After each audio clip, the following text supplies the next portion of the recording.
आज हम टाकोस बनाने का एक बहुत ही सिंपल और आसान तरीका देखेंगे और इन टाकोस को बनाने के लिए जो भी सामग्री लगेगी ये ऑलमोस्ट सभी के घर में होती ही है। तो पहले इन टाकोस को बनाने के लिए हम इसका डो रेडी करेंगे और इस डो को बनाने के लिए मैंने लिया है 1 कप मैदा यानी कि ऑल पर्पस फ्लावर। इसी के साथ मैं इसमें ऐड कर रहा हूँ 1 कप गेहूं का आटा यानी कि व्हीट फ्लावर। आप चाहो तो इन टाकोस को सिर्फ और सिर्फ मैदा से भी बना सकते हो या फिर अगर आप इसको हेल्दी तरीके से बनाना चाहते हो तो आप सिर्फ गेहूं के आटे का इस्तेमाल करोगे तो भी चलेगा। अब इसी में हमें ऐड करना है नमक। तो मैंने तकरीबन 1 बड़ी चम्मच नमक का इस्तेमाल किया हुआ है। आप अपने टेस्ट के अकॉर्डिंग नमक की मात्रा कम या ज़्यादा कर सकते हो। फिर इसमें जाएगा 2 बड़ी चम्मच तेल। मैंने इसमें रिफाइंड ऑयल का इस्तेमाल किया हुआ है। आप किसी भी ऐसे तेल का इस्तेमाल मत करिएगा जिसका एक बहुत ही स्ट्रॉन्ग फ्लेवर हो। अब बस हमें इसमें थोड़ा थोड़ा पानी ऐड करते जाना है और इसका हम एक सॉफ्ट डो बनाएंगे। तो ज़रूरत के अनुसार आप इसमें थोड़ा थोड़ा पानी ऐड करते जाइए और इस डो को आपको अच्छे से गूंथना है। तो ये जो टाकोस की रेसिपी मैं आपके साथ शेयर कर रहा हूँ इसको मैंने जितना सिंपल हो सके ना उतना सिंपल रखा हुआ है ताकि आपको इसको बनाने में ज़रा भी दिक्कत ना आए। जब ये डो इस प्रकार से एक बार जुड़ने लगे तब आपको इस डो को लगातार 2 से 3 मिनट के लिए मसलना है ताकि ये एकदम ही स्मूथ हो जाए। चलिए अपना ये जो डो है ये रेडी हो चुका है। तो अब हमें इसको ढक कर इसको हम तकरीबन 10 से 15 मिनट के लिए रेस्ट करने देंगे और जब तक ये डो रेस्ट करता है तब तक हम बाकी की तैयारी करेंगे। तो अब एक पैन में आपको लेना है 2 से 3 बड़ी चम्मच तेल और तेल जब अच्छे से गर्म हो जाए उसके बाद हमें इसमें ऐड करना है एक प्याज और इस प्याज को मैंने लंबा लंबा कट कर लिया था। अब इस प्याज को हमें तब तक फ्राई करना है जब तक ये थोड़ा सा ब्राउन नहीं हो जाता। आप चाहो तो इसमें इस समय पर बिल्कुल थोड़ा सा नमक डाल सकते हो ताकि ये जो प्याज है ये फटाफट से ब्राउन हो जाए। इस तरह से प्याज को फ्राई करने से इसका जो फ्लेवर है ना वो और बेहतर हो जाता है। चलिए अब ये जो प्याज है ये ब्राउन हो चुका है तो अब हम क्या करेंगे कि इस पैन में से इस प्याज को बाहर निकाल लेंगे और जो एक्स्ट्रा ऑयल बचा हुआ है उसको आप साइड पर निकाल लीजिए या फिर इसी पैन में आप रख सकते हो क्योंकि वैसे भी हमें थोड़ी देर के बाद इसमें रोटी वगैरह सेकनी है। अब आपको लेने हैं 4 से 5 उबले हुए आलू और इन आलूओं को हमें पहले ग्रेट करना है। आलू को हम ग्रेट इसलिए कर रहे हैं ताकि इसमें आलू के कोई भी बड़े बड़े टुकड़े ना रह जाए। चलिए मैंने सभी आलूओं को ग्रेट कर लिया है। तो अब जो प्याज को हमने फ्राई करके रखा हुआ था वो हमें इसमें ऐड करना है। अब इसी के साथ मैं इसमें ऐड कर रहा हूँ 1 बड़ी चम्मच चिली फ्लेक्स। यदि आपके पास चिली फ्लेक्स ना हो तो आप लाल मिर्च पाउडर का इस्तेमाल कर सकते हो या फिर यदि आपको चिली फ्लेक्स घर पर बनानी है तो आप थोड़ी सी सूखी लाल मिर्च लीजिए और उनको मिक्सी में डाल के ग्राइंड कर लीजिए और आपकी जो चिली फ्लेक्स है वो रेडी हो जाएगी। चिली फ्लेक्स की मात्रा कितनी रखनी है ये आप अपने पसंद अनुसार कम या ज़्यादा कर सकते हो। अब इसी के साथ मैं इसमें ऐड कर रहा हूँ आधा छोटी चम्मच काले मिर्च पाउडर यानी कि ब्लैक पेपर पाउडर। फिर इसमें एक चटपटा टेस्ट लाने के लिए मैं इसमें ऐड कर रहा हूँ 1/4 छोटी चम्मच चाट मसाला। चाट मसाला की जगह पर आप इसमें थोड़ा सा नींबू का रस भी डाल सकते हो। फिर मैं इसमें ऐड कर रहा हूँ स्वाद अनुसार नमक। तो मैंने 1 छोटी चम्मच नमक का इस्तेमाल किया हुआ है। एक बात का ध्यान रखें कि आपको इसमें बहुत सारा नमक नहीं डालना है क्योंकि हमने इसमें चाट मसाले का भी इस्तेमाल किया हुआ है। अब सबसे आखिर में हम इसमें ऐड करेंगे थोड़ा सा कोरिएंडर यानी कि धनिया और फिर इन सभी को हम एक बार मिक्स करेंगे। चलिए अपना ये जो स्टफिंग है ये भी रेडी हो चुका है और हमारे डो को भी रेस्ट किए हुए तकरीबन 10 से 15 मिनट हो चुकी है। तो इस डो को हम वापस 1 मिनट के लिए मस लेंगे और फिर आपको क्या करना है कि इस डो को आपको 2 बराबर बराबर हिस्सों में डिवाइड करना है और अब किसी भी एक फ्लैट सरफेस के ऊपर या फिर एक चकले के ऊपर आपको थोड़ा सा मैदा या फिर गेहूं का आटा छिड़कना है और इसके ऊपर इस डो को रख कर हमें इसे रोल करना है। अब एक चाकू की सहायता से हम इसको बराबर बराबर हिस्सों में डिवाइड करेंगे और इतने डो की क्वांटिटी में से आप तकरीबन 10 से 12 टाकोस बना पाओगे। अब इस डो को हाथों में रखकर आपको इसको एक गोल शेप देना है और फिर एक चकले के ऊपर आपको वापस थोड़ा सा मैदा या फिर गेहूं का आटा छिड़कना है और इसके ऊपर हम इस बॉल को रखेंगे और इसको हमें इस मैदा या फिर गेहूं के आटे में अच्छे डस्ट करना है। फिर एक बेलन की सहायता से हम इसको बेलेंगे, लेकिन ध्यान रहे कि आपको इसको ना ही बहुत ज़्यादा मोटा बेलना है और ना ही बहुत ज़्यादा पतला बेलना है। तो जैसे कि आप देख रहे हो कि इसको मैंने बेल लिया है और इसकी थिकनेस मैंने इतनी रखी हुई है और ठीक इसी प्रकार से आपको बाकी सारी रोटी को भी बनाकर रेडी करना है। जब सारी रोटी बनकर रेडी हो जाए तब हम उनको सेकेंगे। तो इनको सेकने के लिए आप तवा को एक बार अच्छे गर्म कर लीजिए और फिर आपको इन रोटियों को हाई फ्लेम पर ही सेकना है। अभी फिलहाल आपको इस रोटी को पूरी तरीके से नहीं सेकना है, इनको बस हम कच्चा पक्का सेकेंगे क्योंकि इन रोटी को हम दूसरी बार भी सेकने वाले हैं। तो इसलिए इन रोटी को आप हाई फ्लेम पर इस तरह से पलट पलट कर फटाफट से सेक लीजिए। और इनको आपको तब तक सेकना है जब तक इस रोटी के ऊपर हल्के से बबल्स नहीं आ जाते। जैसे कि आप देख पा रहे हो कि ये जो रोटी है ये कच्ची पक्की सेक चुकी है, तब हम इसको बाहर निकाल लेंगे। और ठीक इसी प्रकार से आपको बाकी सारी रोटी को भी इसी तरह से कच्चा पक्का सेकना है। अब आपको क्या करना है कि इस रोटी के ऊपर आपको डालना है थोड़ा सा टोमेटो केचप। आप चाहो तो टोमेटो केचप की जगह पर रेड चिली सॉस या फिर शेजवान सॉस का भी इस्तेमाल कर सकते हो, या फिर अगर आपको मेयोनीज पसंद हो तो आप उसका भी इस्तेमाल करोगे तो भी चलेगा। अब इस टोमेटो केचप को हम इस रोटी के हर तरफ इवनली स्प्रेड करेंगे। अब जो आलू का हमारा स्टफिंग था उसको हमें इसकी एक साइड पर रखना है और इसको हम इवनली स्प्रेड कर लेते हैं। इस आलू के स्टफिंग को आपको रोटी की हर तरफ स्प्रेड नहीं करना है, इसको हम रोटी की सिर्फ एक तरफ ही स्प्रेड करेंगे। अब इस स्टफिंग के ऊपर हम ऐड करेंगे थोड़ा सा चीज़। तो मैंने मोज़रेला चीज़ का इस्तेमाल किया हुआ है, आप चाहो तो प्रोसेस चीज़ का भी इस्तेमाल कर सकते हो। और चीज़ की मात्रा कितनी रखनी है ये भी आप अपने पसंद अनुसार कम या ज़्यादा कर सकते हो। और बस इस रोटी को हम इस तरह से इसके ऊपर रख देंगे और इसका हमें हल्का सा प्रेस भी कर लेना है ताकि इसमें चिपक जाए। चलिए, अपना ये जो टाकोस है ये ऑलमोस्ट रेडी हो चुका है और इसी तरह से आपको बाकी सारे टाकोस को भी बनाकर रेडी करना है। तो जब आपके घर पर गेस्ट वगैरह आ रहे हो तो आप इन टाकोस को इस तरह से रेडी रख सकते हो और बस फिर आपको एंड टाइम पर उसको सेकना है और सर्व करना है। तो मैंने इसी तरह से सारे टाकोस रेडी कर लिए हैं। तो अब उसी पैन में मैं ऐड कर रहा हूँ थोड़ा सा बटर। अब बटर की जगह पर ऑयल का भी इस्तेमाल कर सकते हो, लेकिन मैं रेकमेंड करूँगा कि अब बटर का ही इस्तेमाल करें क्योंकि बटर का इसमें बहुत ही बढ़िया सा फ्लेवर आता है। बटर जब मेल्ट हो जाए तब आपको इस टाकोस को इसमें रखना है और इनको हम स्लो फ्लेम पर ही सेकेंगे ताकि ये बहुत ही ज़्यादा क्रिस्पी बन सके। यदि आप इसको हाई फ्लेम पर सेकने जाओगे तो ये फटाफट से ब्राउन तो हो जाएगा लेकिन उतना क्रिस्पी नहीं बन पाएगा। तो यदि आप भी अपने टाकोस को बहुत ही क्रिस्पी बनाना चाहते हो तो इनको स्लो या फिर मीडियम फ्लेम पर ही सेके। थोड़ी देर बाद आप इसको पलट लीजिए और ठीक इसी प्रकार से आपको इसकी दूसरी साइड को भी सेकना है।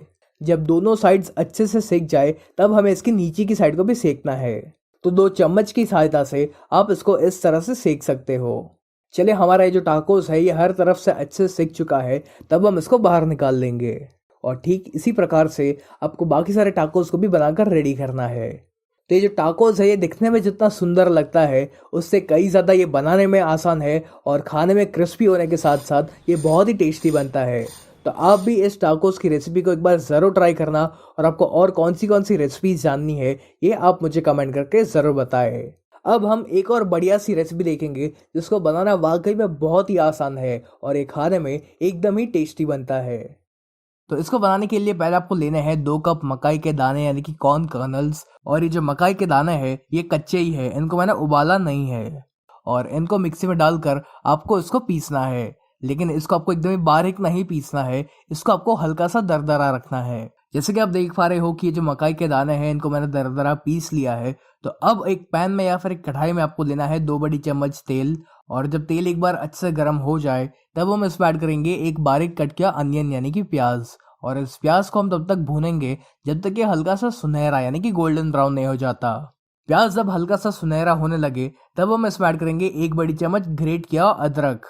इसी के साथ इसमें जाएगा 1 बड़ी चम्मच ग्रेट किया गार्लिक यानी कि लहसुन और 2 से 3 बारीक कट की ग्रीन चिलीज यानी कि हरे मिर्च। और इनको हमें 1 मिनट के लिए भूनना है। फिर जो मकाई की पेस्ट हमने बनाकर रेडी की हुई थी वो हम इसमें ऐड करेंगे और इस पेस्ट को हमें मीडियम फ्लेम पर तकरीबन 2 से 3 मिनट के लिए पकाना है। जब मकाई की पेस्ट अच्छे से एक बार पक जाए तब आप गैस को स्लो कर लीजिए क्योंकि अब हम इसमें कुछ मसाले डालने वाले हैं। तो पहले इसमें जाएगा 1 छोटी चम्मच चिली फ्लेक्स। चिली फ्लेक्स की जगह पर आप लाल मिर्च पाउडर का भी इस्तेमाल कर सकते हो। इसी के साथ इसमें जाएगा 1/4 छोटी चम्मच चाट मसाला। चाट मसाला की जगह पर आप आमचूर पाउडर लोगे तो भी चलेगा। और फिर हम इसमें ऐड करेंगे 1/4 छोटी चम्मच काले मिर्च पाउडर यानी कि ब्लैक पेपर पाउडर। और फिर हमें इसमें स्वाद अनुसार नमक डालना है, लेकिन ध्यान रहे कि हमने इसमें चाट मसाला का भी इस्तेमाल किया हुआ है, इसीलिए आप इसमें बहुत सारा नमक ना डालें। और अब सबसे आखिर में हम इसमें ऐड करेंगे थोड़ा सा कोरिएंडर यानी कि धनिया। और फिर इन सभी चीज़ों को हम एक बार अच्छे से मिक्स करेंगे। तो चलिए, हमारा ये जो स्टफिंग है ये रेडी हो चुका है और इसको हम पूरी तरीके से ठंडा होने देंगे। और जब तक ये स्टफिंग ठंडा होता है तब तक आपको लेने हैं 5 से 6 उबले हुए आलू। मैंने बड़ी साइज के आलू का इस्तेमाल किया हुआ है और इन आलूओं को पहले हम एक ग्रेटर की सहायता से अच्छे से ग्रेट करेंगे। इन आलूओं को हम ग्रेट इसलिए कर रहे हैं ताकि आलू के इसमें कोई भी बड़े बड़े टुकड़े ना रह जाए। एक और बात का ध्यान रखें कि आपको इस रेसिपी में ठंडे आलूओं का इस्तेमाल करना है। यदि आप गर्म आलूओं का इस्तेमाल करोगे तो जब हम इसका डो बनाएंगे तो फिर आपका ये जो डो है काफ़ी चिपचिपा और एकदम ही सॉफ्ट सॉफ्ट बनेगा। और फिर उसको एडजस्ट करने के लिए आपको इसमें काफ़ी सारा कॉर्न स्टार्च या फिर काफ़ी सारा ब्रेड क्रम्स डालना पड़ेगा। तो इसलिए इस रेसिपी में आपको ठंडे आलूओं का इस्तेमाल करना है। चलिए, आलू ग्रेट हो चुके हैं तो अब हम इसमें ऐड करेंगे 1 छोटी चम्मच नमक। लेकिन ध्यान रहे कि आपको इसमें बहुत सारा नमक नहीं डालना है क्योंकि स्टफिंग में भी हमने नमक का इस्तेमाल किया हुआ है। अब बस इस नमक को हम आलू में अच्छे से मिलाएंगे। अब हमें यहाँ पर चाहिए 2 ब्रेड की स्लाइसेस, और ये जो ब्रेड की स्लाइसेस है इसको हम ऐसे रफली तोड़कर एक मिक्सर जार में ऐड करेंगे। अब हमें यहाँ पर इसको ग्राइंड करके इसके ब्रेड क्रम्स रेडी करने हैं। तो यहाँ पर मैंने इसको ग्राइंड कर लिया है और जैसे कि आप यहाँ पर देख सकते हो कि ये जो ब्रेड क्रम्स है ये बनकर रेडी हो चुके हैं। तो जो हमारा आलू का डो है उसमें हमें ये ब्रेड क्रम्स को डालना है। तो ज़रूरत के अनुसार आप इसमें थोड़े थोड़े ब्रेड क्रम्स ऐड करते जाइए और इसको मिक्स भी करते रहिए। यदि आपको लगता है कि आपका ये जो डो है ये बहुत ही चिपचिपा और बहुत ही सॉफ्ट है तो आप इसमें और ज़्यादा ब्रेड क्रम्स डाल सकते हो। मुझे इस डो को बनाने के लिए तकरीबन आधा कप ब्रेड क्रम्स लगे हुए थे। चलिए, ये जो आलू का डो है ये रेडी हो चुका है। अब इसके लिए हम एक चटनी भी बनाएंगे। तो इस चटनी को बनाने के लिए आपको एक मिक्सर जार में लेना है 3 से 4 गार्लिक क्लोव्स यानी कि लहसुन की कलियां। फिर हम इसमें ऐड करेंगे 3 से 4 हरे मिर्च यानी कि ग्रीन चिलीज, 2 बड़ी चम्मच पीनट्स यानी कि सिंगदाने, 1 बड़ी चम्मच शुगर यानी कि चीनी और 1/4 छोटी चम्मच नमक डाल के इन सभी को हमें अच्छे से ग्राइंड करना है। यदि आप लहसुन नहीं खाते हो तो आप इसमें बिल्कुल थोड़ा सा अदरक का इस्तेमाल कर सकते हो। जब ये थोड़ा सा ग्राइंड हो जाए उसके बाद हमें इसमें ऐड करना है 1/4 छोटी चम्मच नींबू का रस यानी कि लेमन जूस। और फिर हम इसमें ऐड करेंगे 1 कप कोरिएंडर यानी कि धनिया। धनिया के पत्तों के साथ साथ आपको धनिया का जो स्टेम होता है यानी कि जो डंठल होती है उसका भी इस्तेमाल करना है।